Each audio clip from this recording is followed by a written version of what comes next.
All right, welcome back, everybody. This is a redo of some previous content that had some less than stellar audio, and I thought I would extrapolate and expound upon it, and just hopefully,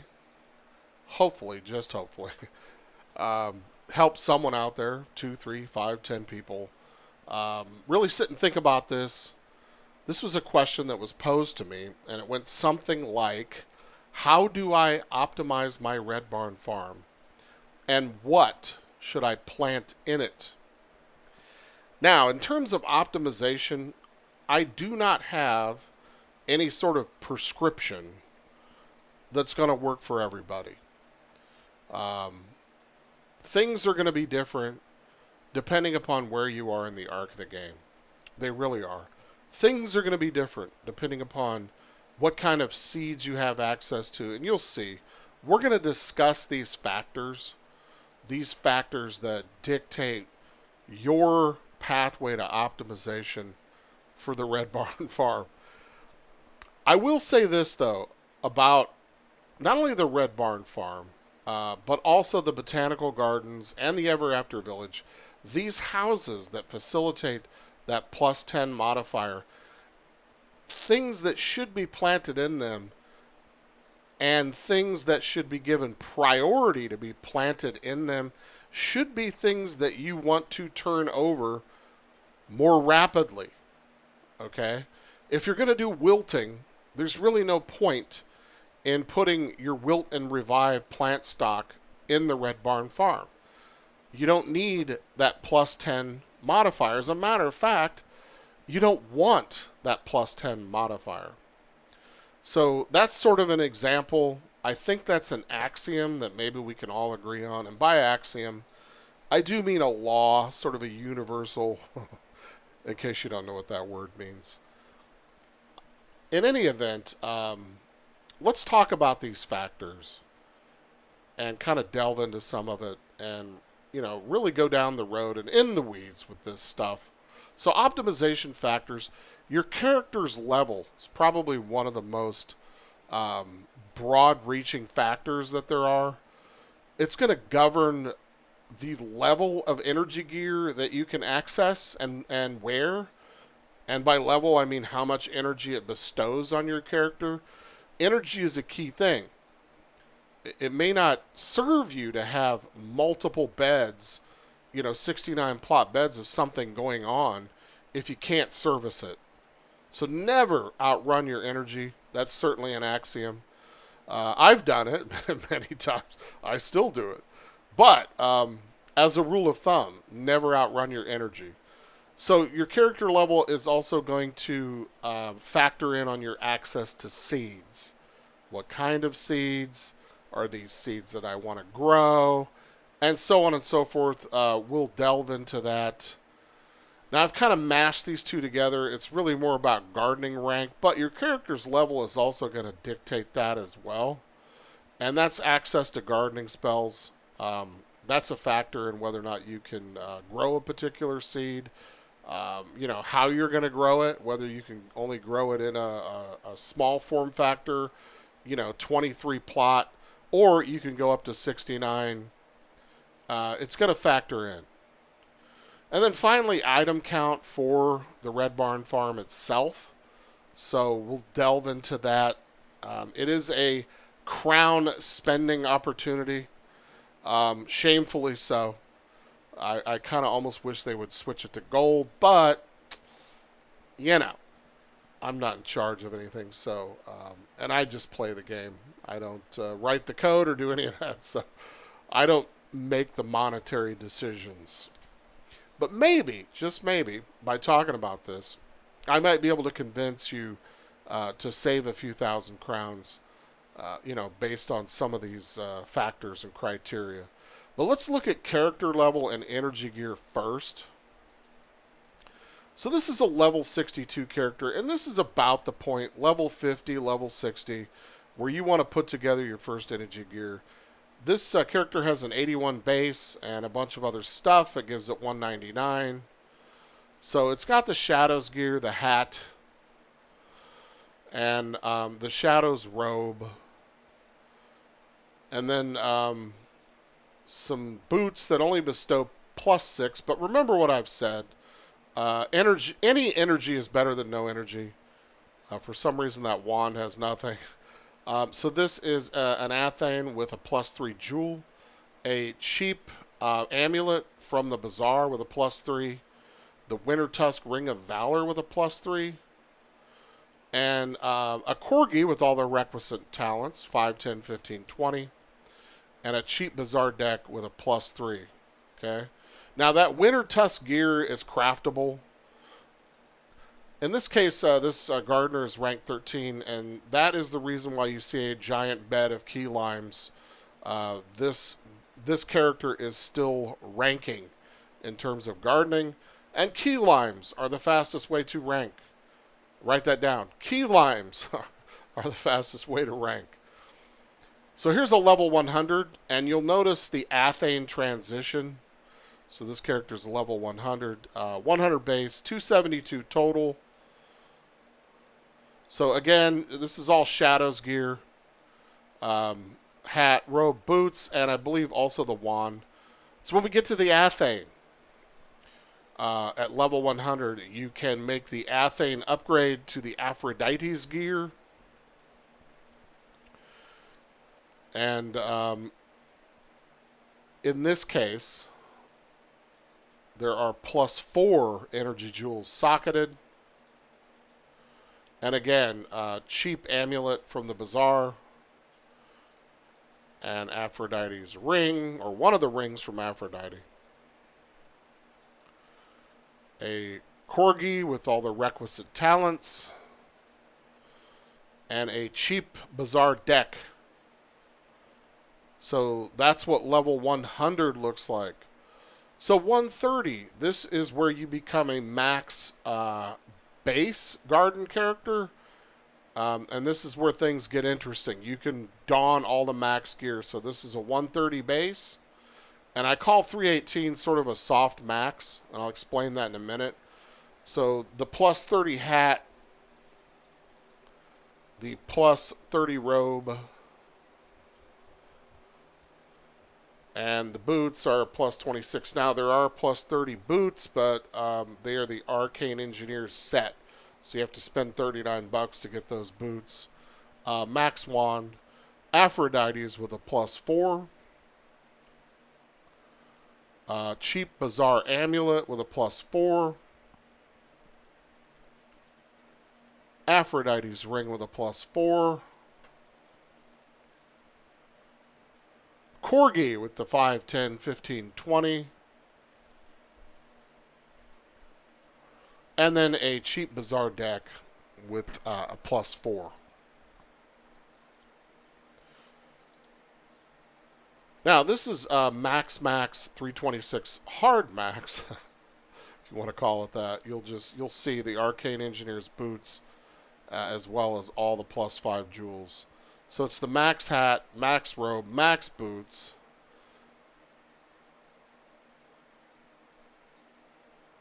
and a max wand. Now, let me give you a bit of advice with these +5 jewels. If you're ever lucky to come across one, do not socket these into the Athane and ring that you would craft in Winter Tusk. Do not socket into that. If you have to socket it, put it in a cheap bazaar deck or a cheap bazaar amulet. Or conversely, store it in your shared bank until you reach that level 130. Now, the only place you're going to encounter these is from packs, Farley's Gardening Pack, and a few of the jewel packs, booster packs drop the +5s. They're quite rare, quite hard to come by. So do not mistakenly socket them into a piece of gear that you will at some point have to upgrade. All right, access to seeds. So couch potatoes, you can access Saverstad Pass, Grizzleheim at level 20. So you can start farming for those. And that'll allow you to, at least start to get some of those. I wouldn't spend all my days farming Saverstad's Pass for, for couch potatoes. I would not look to put together a 69 plot bed there, but nonetheless, it's the first point in game where you will be able to farm for those. Next, and these are examples, right? This isn't the be-all, end-all. Certainly, there may be other things that you want to farm for. But next on the list, kind of evil magma peas. You're going to be well in game before you can start farming for these. As a matter of fact, Imperia is really the first place that you'll start to see these available to be effectively farmed. Now, if you read the Wizard101 Seed Wiki, it does say that evil magma peas drop in Zafaria. And what that's coming from is the bosses that are part of the pet, like school pet quests. Now, the cool thing about it is you can do the quest and have others poured in.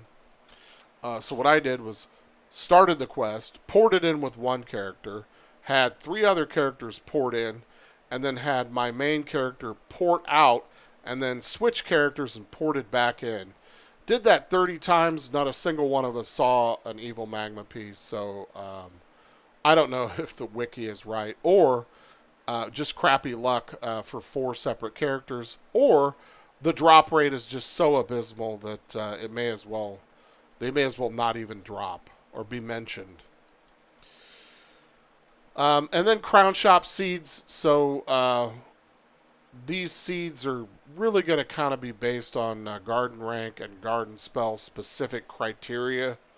Now, let's take a look at those, because there are seeds in the Crown Shop that I personally think you should not spend money on. But, at the end of the day, do what you want.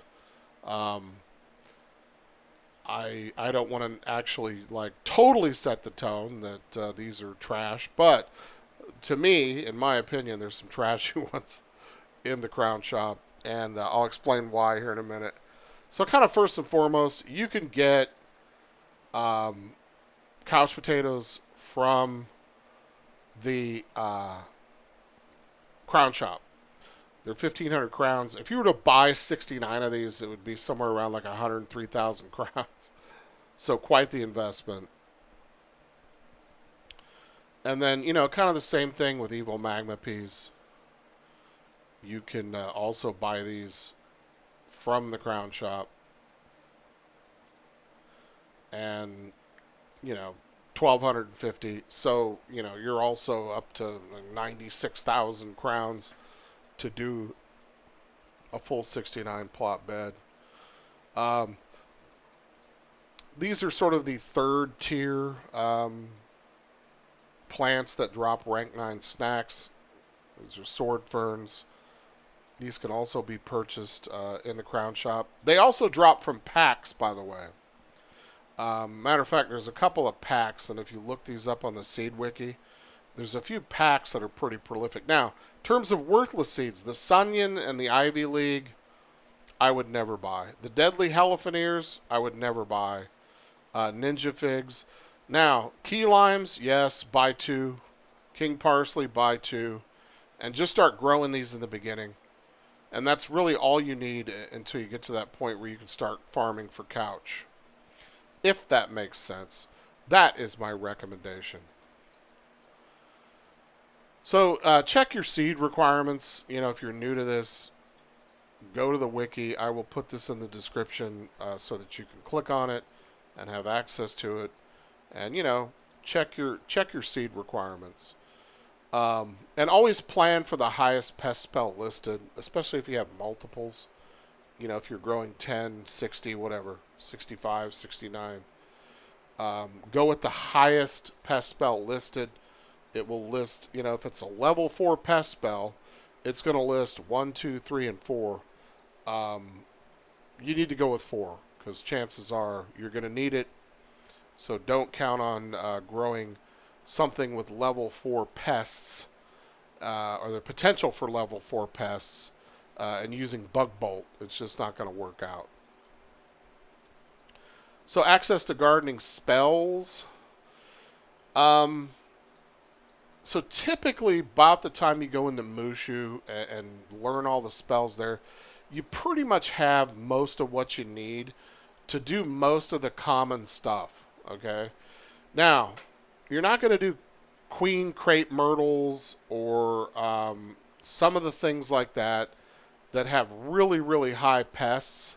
So make sure to check that.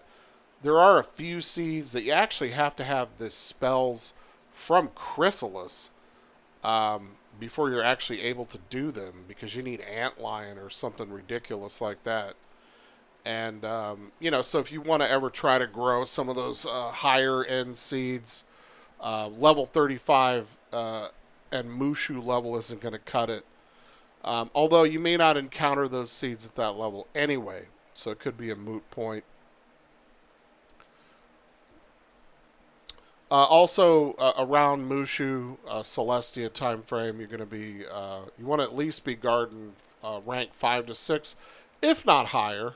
It's not hard to do.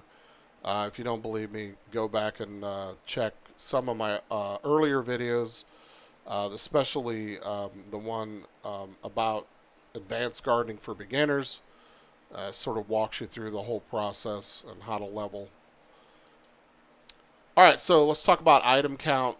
This is kind of one of those factors that, to me, I think may not be necessary to go max, and I'll explain why as we kind of go through this. So,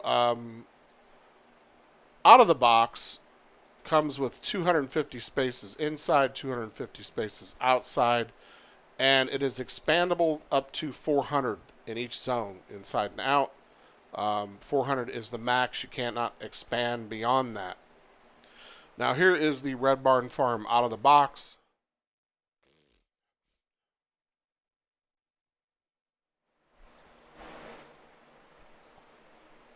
And as you can see, it's 250 spaces.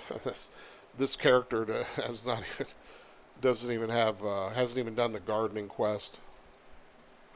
So that is one zone, and then this is the other zone, the interior, which you can also get the 10% modifier from. And again, 250. This is right after you buy it. That's what I mean by out of the box. Now, if you want to expand it, you're going to need a bric-a-brac potion. It's going to run you 995 crowns. So you're spending somewhere close to 1,300 crowns to bring this thing up to the max of 400. And we'll talk about that, whether or not it's actually necessary.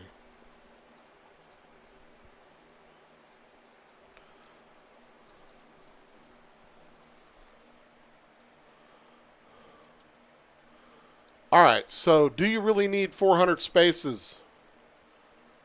I kind of think you don't. At least I don't, if I could go back and redo it. So, this is maxed out. I'm really only using 288 spaces here. Now, that tapestries and that portal, that's all taking up space. But if you come to the outside, the only thing I have is that seed vault. And I'm only using 285 out of 300. So really, all I needed to effectively do was to upgrade this Red Barn Farm on the inside once, and that would have been sufficient. So you may want to think about that in terms of optimization. Do you really need the 400 spaces? It's really hard to take advantage of that, okay? That extra 400 only represents a portion of a third bed. So think about it that way. You can only do about another 50, 52, 53 plants. You can't do a full third 69 plot bed. So just something to think about when you're thinking about optimizing it. Do you really need that extra space? Or are you content to just have two beds, 269 plot beds of whatever? Or do you need to do something like what's been done here? So this is a full item count. Keep in mind the tapestries and that are taking up a few spaces. But it's 2 beds of couch. And then these are dead beets that I grow every once in a while. I do not, I rarely have an inventory of them. That represented about 54 plants. I kind of keep that in place so that, as I build up more of those, I can grow them. I grow them for TC.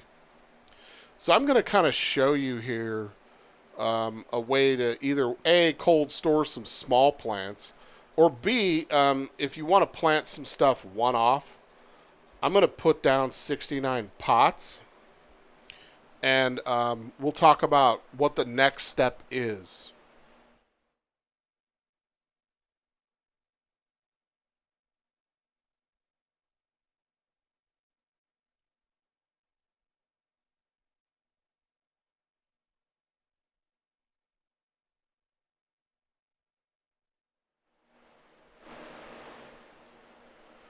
Man, if only it were that fast in real life, in real time. Okay, I'm at 354, so I cannot plant these plants in here.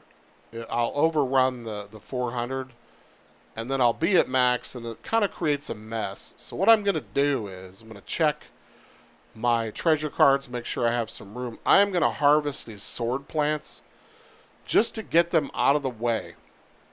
And I'm going to hold them in my backpack and replant them.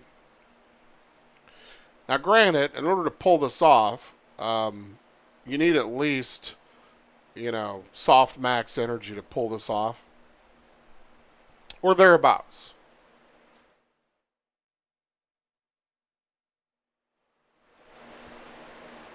And you'll notice with these sword plants that they do not drop a guaranteed Ambrosia.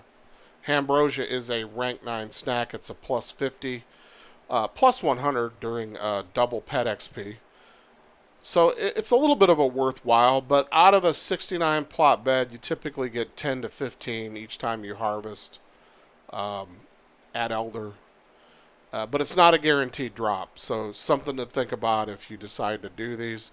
There are a few other things that drop that might be worthwhile, and we can talk about that when we start talking about seeds.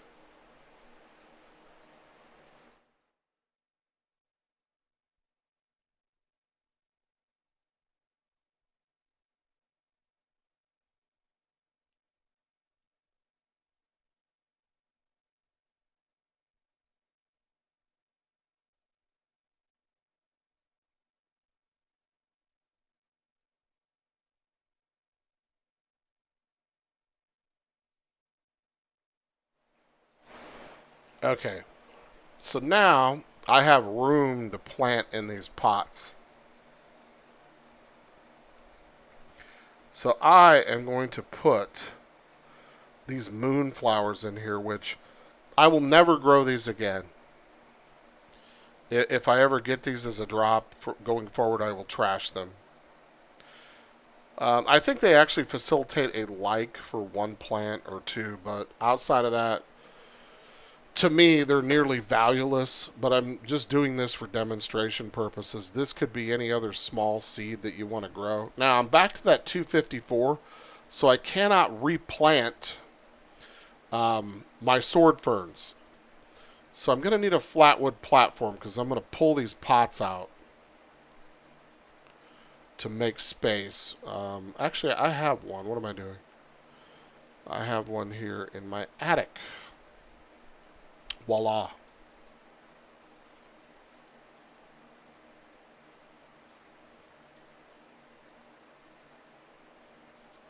It's here somewhere. There we go. Okay, so it's pretty simple. You set it down, click it, and spin it, and then just stick it so that it sinks down into the pots. Spin it again, and pull the pots out. I'll include the pot pulling videos, which are stacks. This is not stacks, so you will have to kind of do this workaround of harvesting something to make space. But with the stack, you don't need to harvest anything, but it takes longer. mean, there is a time investment where those are concerned. It's not really a production methodology, to be honest with you. It's more for one-off stuff or cold storage is my reasons for using it.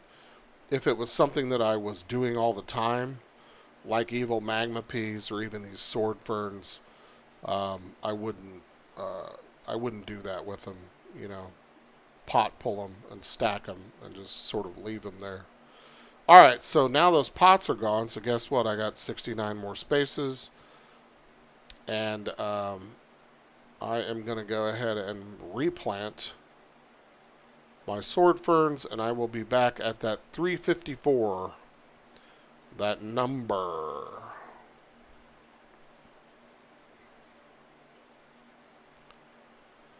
So as you can see, it's hard to take advantage of that remaining 100 once you go past the 300 mark. Is it worth it? I'll let you be the judge of that. It's really going to depend on what works for you. So once these are elder, I'll go ahead and harvest them, and that'll be that where these are concerned.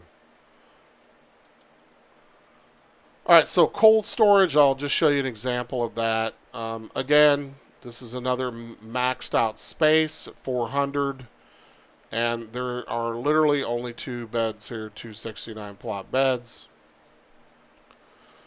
Now we could do another, small or medium. It's a little more difficult to pull off with medium, but you can still do it. It takes a little bit of time. But if you look on the inside here, these are stacked. I don't know why she has saved these Ivy Leagues, but I guess because she's balanced, there's probably some TC that drops from these. These are cold stored, so these have probably been there for the better part of a couple of years. And then we've got 2 beds, 69 plot beds of couch. So that's cold storage. Special projects. Special projects. So, if you're going to wilt or do something like that, I think I already mentioned that. There's no point in doing it in the Red Barn farm. This is stuff that you want to turn over quickly for whatever reason. Now, inside here, there are 2 69 plot beds and some cold stored 69 seeds.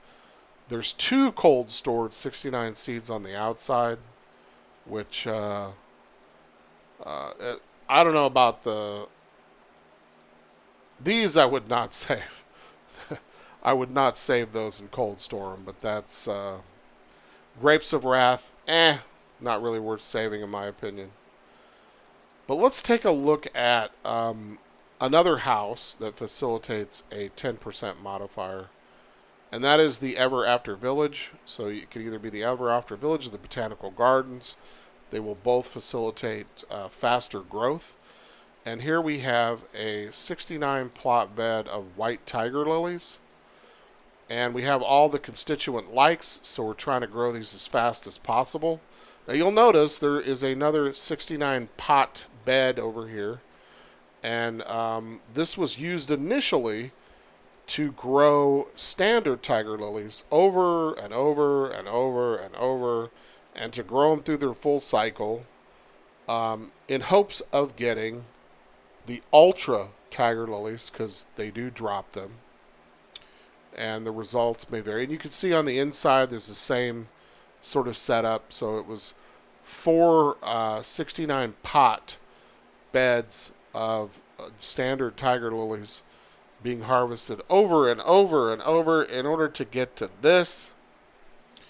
And this is 2 69 plot beds of ultra tiger lilies that are being wilted, which is the reason they are in the myth house. And here's another bed. So the myth house does not facilitate a like, which would be wasted on these. Plus, these things have 2 dislikes. So they have the stinkweed and the baby carrot dislike. And these get harvested at mature. They're never allowed to go to elder. And as a result, they drop white tiger lilies and Maltese tiger lilies. And I will show you in a minute what that gets you.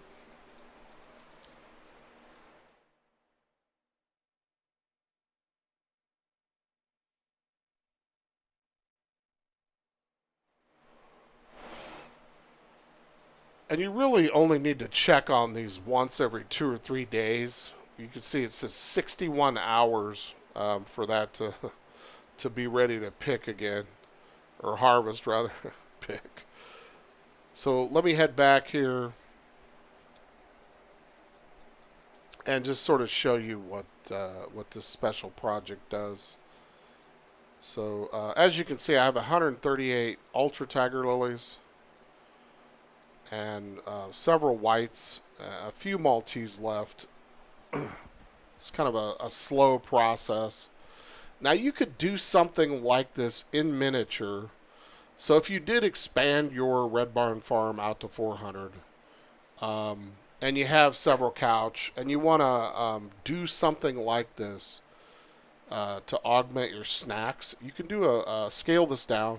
Maybe 169 plot bed of ultras, and then grow the whites and the Maltese, and I'll show you why you grow those.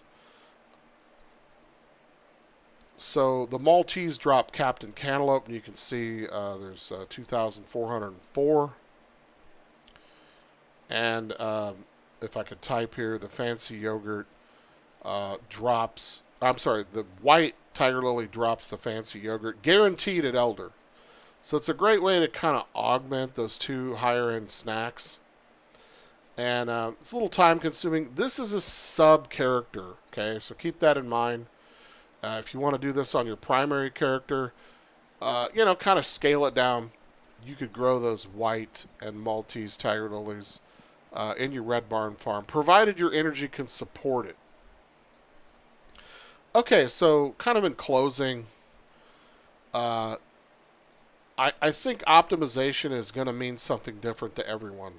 As a matter of fact, I have a friend here in the game who literally never expanded his Red Barn farm once, and he has a single 69 plot inside and a single 69 plot outside, and they're both in extremely close proximity to the door. And he has a teleporter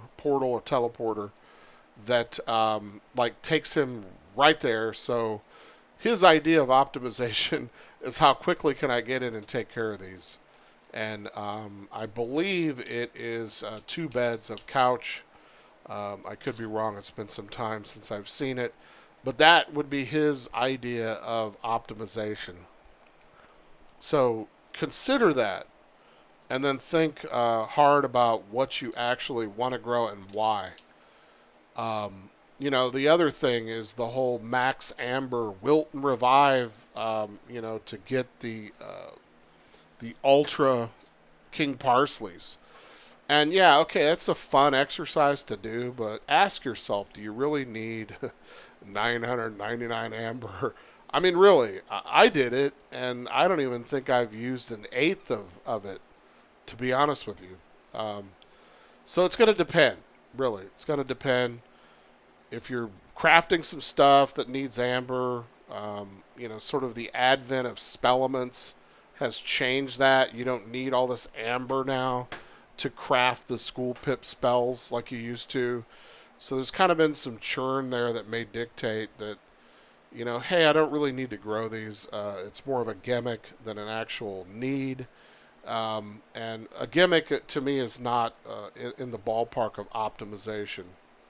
So maybe approach it from that perspective, but always keeping in mind that my way is not the way, nor the best way, but it is a way, and feel free to take any pieces and parts of this and take them away with you and make them work to your advantage. Just want to say thanks. Hopefully this audio is so much better, so much more improved, and you'll be hearing from me soon. I'm going to redo the video on getting the best out of your energy gear for pet training, so on and so forth. I will redo that video because it also sounded awfully terrible. And then we'll start talking about seeds. We'll take the plunge and we will start talking about seeds and the value criteria and what makes a seed valuable, and do you want to actually grow it? Should you save it? Should you trash it? And all of those particulars that some of you may be asking yourself when you come across a seed. Is this something I should save? But until then, and as always, enjoy. And you'll hear from me soon.